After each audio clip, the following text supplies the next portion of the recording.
So, designing websites and apps. I mean, sounds pretty easy, right? Everybody can do it. Well, not really.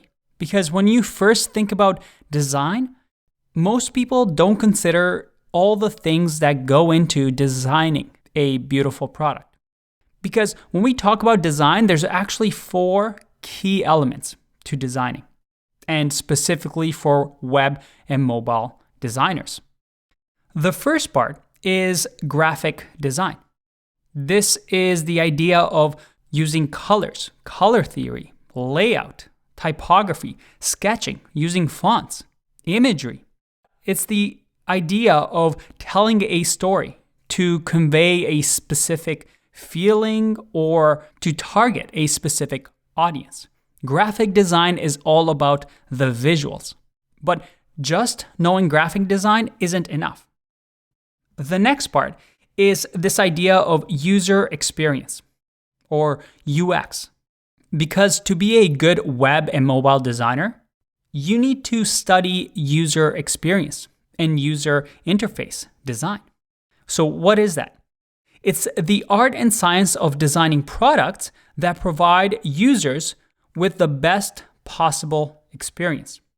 How can you make a user move through your product in an enjoyable way, in an easy flow? It's all about understanding your customer. Again, don't worry, because we're going to dive deep into these topics throughout the course. The next part is conversion focused or goal conversion. As a designer, you need to know how to design a product that drives the results that your clients want.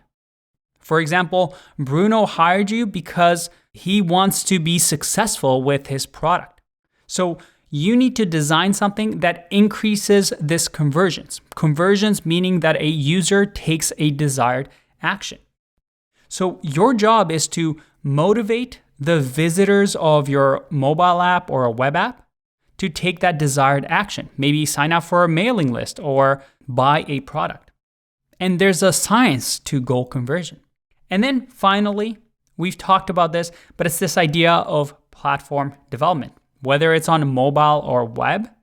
Although some designers limit their work and don't focus on web development or mobile app development, having at least a basic knowledge of how the platform you're designing for works, for example, HTML and CSS on the web, can be a really important skill and a really boosting skill to be a top designer, which is why we've included it in this course.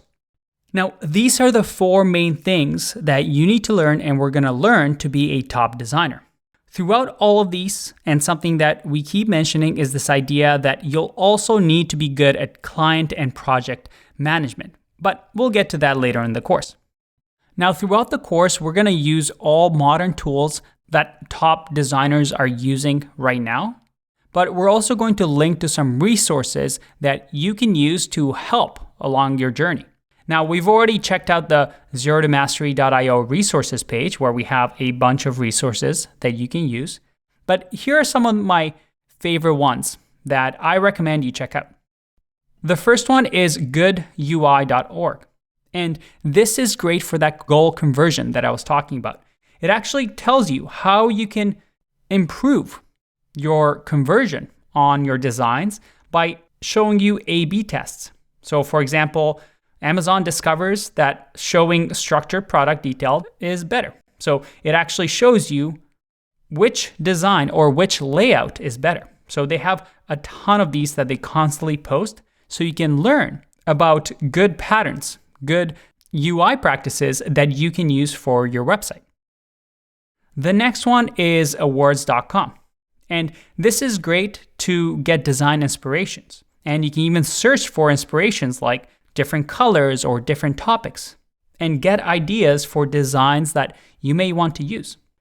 Another one for inspiration is this one right here. And this again shows off other people's portfolio, but can also be used as your inspiration. Now, if you ever want to use icons in your products, well, I personally like using Flat Icon.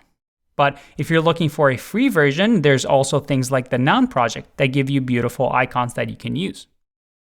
If you want images for your product, something like Unsplash.com is also great to use. Now, this is just scratching the surface. There's a ton of resources that you can use. But the key is to remember, we have a lot of resources online as designers to develop our ideas. So don't get too intimidated. You don't always have to start from scratch. So, as a designer, you can expect three things or three types of work environments. One is a freelancer. You're your own boss. You have your own clients. It involves a little bit more management on your time, but again, you're your own boss. Another scenario might be you're working at an agency. An agency is a company that has a bunch of designers and developers, and they look for clients for you. And those clients talk through the agency so that you don't have to go looking for clients. And the agency just assigns you different projects, which is a great way for you to gain experience working on different types of projects. And then finally, the last type of work you'll see is working what we call in-house, working for an actual company, working for a product, and you're the designer or a lead designer for a specific company.